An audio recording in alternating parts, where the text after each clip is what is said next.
हरिओम। आज के महाशिवरात्रि के महापर्व के सभी गुरु के बच्चों को बहुत बहुत शुभकामनाएं। दादा भगवान, दादा लक्ष्मी भगवान की तरफ से प्यार और आशीर्वाद पूरे पूरे परिवार को। सब इस पर्व पर, ऊर्जामय पर्व पर और ज़्यादा दुखों बीमारियों से उठ जाएं। बीमारियों से तो बहुत ही उठ जाता है। आज के दिन की जो भी तपस्या करता है, जागरण करता है, बौद्धिक आध्यात्मिक दोनों तरह की उसके ऊपर आशीर्वाद बरसते हैं। ऊपर तारामंडल से, अंतरिक्ष से दादा भगवान और दादा लक्ष्मी भगवान हम सब पर अपने ज्ञान की बरसात कर रहे हैं।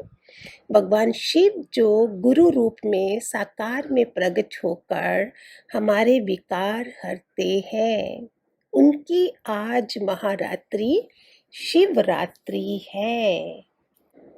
शिव की रात्रि जो आपको सबको मैंने कल भी बताया, ये 1000 व्रतों से, 1000 रात्रियों से भी बढ़कर एक है, क्योंकि इसी दिन उनका विवाह भी बोलते हैं और प्रकट दिन भी है। इस दिन ही शिवलिंग जो प्रकट हुए थे, स्वयंभू जिनको बोलते हैं, खुद ही प्रकट हुए थे। पार्वती ने हमेशा, माता पार्वती ने उनका पारद शिवलिंग बनाकर हमेशा पूजा है। ऐसे तो कई किस्म के शिवलिंग हैं।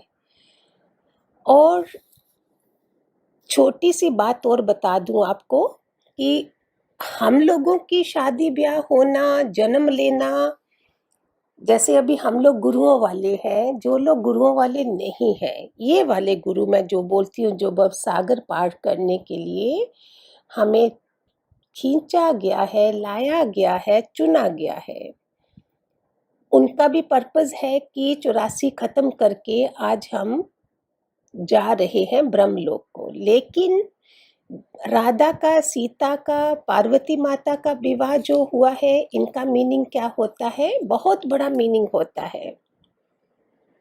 जैसे वेद व्यास ऋषि, सप्तऋषि, इनकी संतानें भी आगे कैसी महान बनती हैं। ऐसे ही जब माता पार्वती का विवाह हुआ था तो इसका मकसद क्या था? अगर आपको पता है तो शायद कोई और लोग भी बीच में सुनते हैं, जनरल लोग भी। अगर पता है तो कोई बात नहीं, थोड़ा और पता चल जाए। अगर भूल गए हैं, थोड़ी सी हमें जानकारी भगवान ने ही दी है, ये इंटरेस्ट दिखाया था शिव पुराण वगैरह पढ़ने में। तो उनका मकसद था तारकासुर को मारना। ये जगत जननी जब विदा हो गई अपने घर से, हिमालय बेटी, नैना की बेटी, हिमालय बेटी, और किस तरह से बेटी को भेजा जा रहा था, और हमारे भगवान जी ने बोला बेटी के लिए कभी मत रोना, जो लोग आजकल रोते हैं। शिव पुराण में भी लिखा है कि बेटी अपना भाग्य खुद लेकर आती है, कभी दुखी मत होना चाहिए। और बेटी 2 कुल को तारती है, बेटा 1 कुल को तारता है, और गुरु हमारे 21 कुल तारता है। तो उनका मकसद था विवाह होना, माता पार्वती जननी, जग जननी, क्योंकि तारकासुर को मारना। और तारकासुर को सिर्फ सिर्फ सिर्फ शिव के पुत्र ही मार सकते थे। इतनी ऊर्जावान चाहिए, बहुत ताकतवर असुर थे ये लोग सारे। इनके लिए बहुत ऊर्जामय संतान चाहिए जो इनका वध कर सके।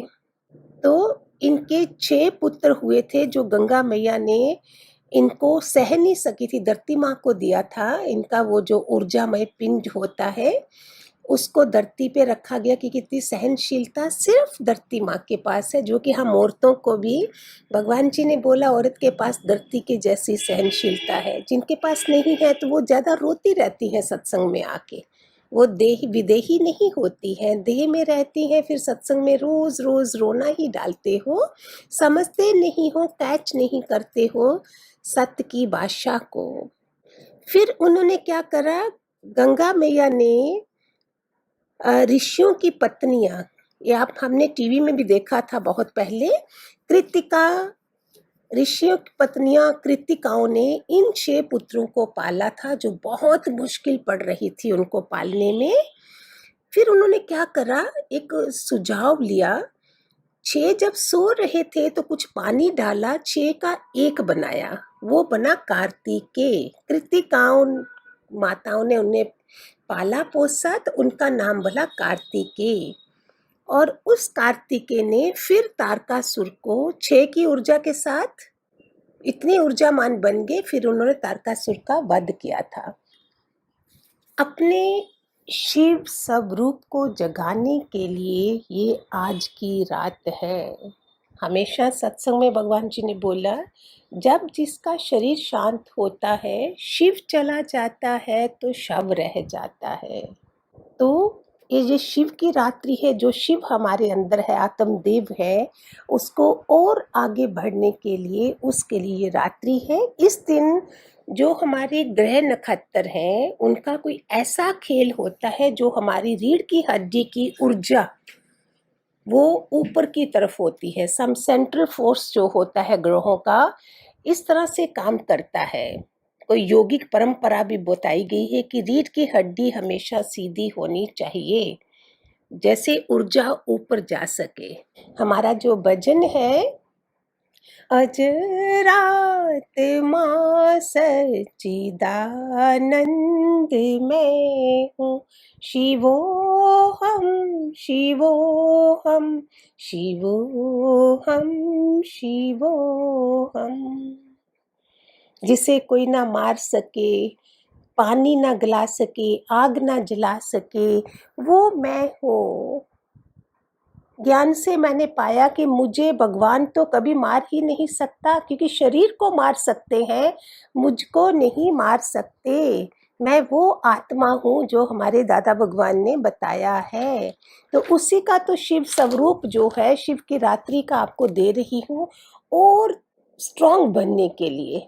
शिव ने खुद बोला है, गुरु गीता में भी बताया है, हे देवी, ना मैं बड़े तपों से, दानों से, यज्ञों से, व्रतों से संतुष्ट नहीं होता हूँ।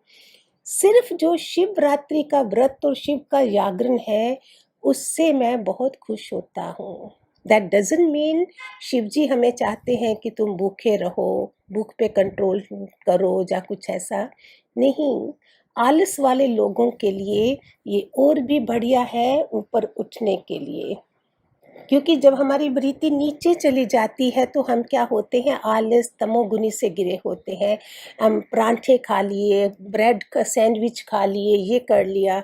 जिस दिन आपने व्रत रखा हो, ऐसे डिटॉक्स करा हो, देखो आपकी ऊर्जा फ्लो होगी, आपको सतोगुण ज़्यादा होंगे और आपका भगवत भाव में मन ज़्यादा लगेगा, नहीं तो संसार की चहक बिक में मन लगेगा। शिव जी ने वशिष्ठ को बोला, जो आत्मदेव में शांति रहते हैं, शांत रहते हैं, वो वाजपेयी यज्ञ करने के बराबर हो जाता है। जैसे शांत मुद्रा में हो आप, तृप्त हो, चाहे नमक मिर्ची से हमें खाना पड़े, हमारे पास पैसा नहीं है, कुछ नहीं, अगर ज्ञान मिल गया है तो भी शांत। अदरवाइज जितने आप सुन रहे हो, भंडारे भरे होंगे, लॉकर्स भरे होंगे, पता नहीं क्या क्या पोजेशंस होंगी, फिर भी शांति नहीं है। और मेरे गुरु भी है, निरोगी भी नहीं होंगे। क्यों? यही आत्मा तो शिव है, गुरु ब्रह्मा गुरु विष्णु गुरु देवो महेश्वरा, और वही हमें साकार रूप में मिले। शिव चला जाए तो शव रह जाता है शरीर में, शरीर तो पड़ा है, फिर रो क्यों रहे हैं? ओम नमः शिवाय में डूब जाएं, गुरु ओम में डूब जाएं। हम तो ये वाला करते हैं, आप सुन लीजिए। पहले ओम नमः शिवाय भी है, देन गुरु ओम, गुरु ओम, गुरु ओम, गुरु ओम, डूबते जाएं शिव मधुर रूप में, शांति में, परम शांति में डूब जाएं। मज़ा आ जाएगा, मंगलकारी हो जाएगा सब। किसी को भी दोषारोपण नहीं करें, किसी को भी आँख ना दिखाएं, किसी से साथ छल कपट ना करें, तब ये तपस्या और सफल होगी। हमारा ये कल्याणमय रात्रि बन जाएगी और रंग लाएगी। मधुरम मधुरम मधुरम मधुरम और मधुर हो जाए। ओम मंत्रयामी शिव ओम ओम ओम ओम। शिवोहम शिवोहम। गुरु ओम गुरु ओम गुरु ओम। हरि ओम।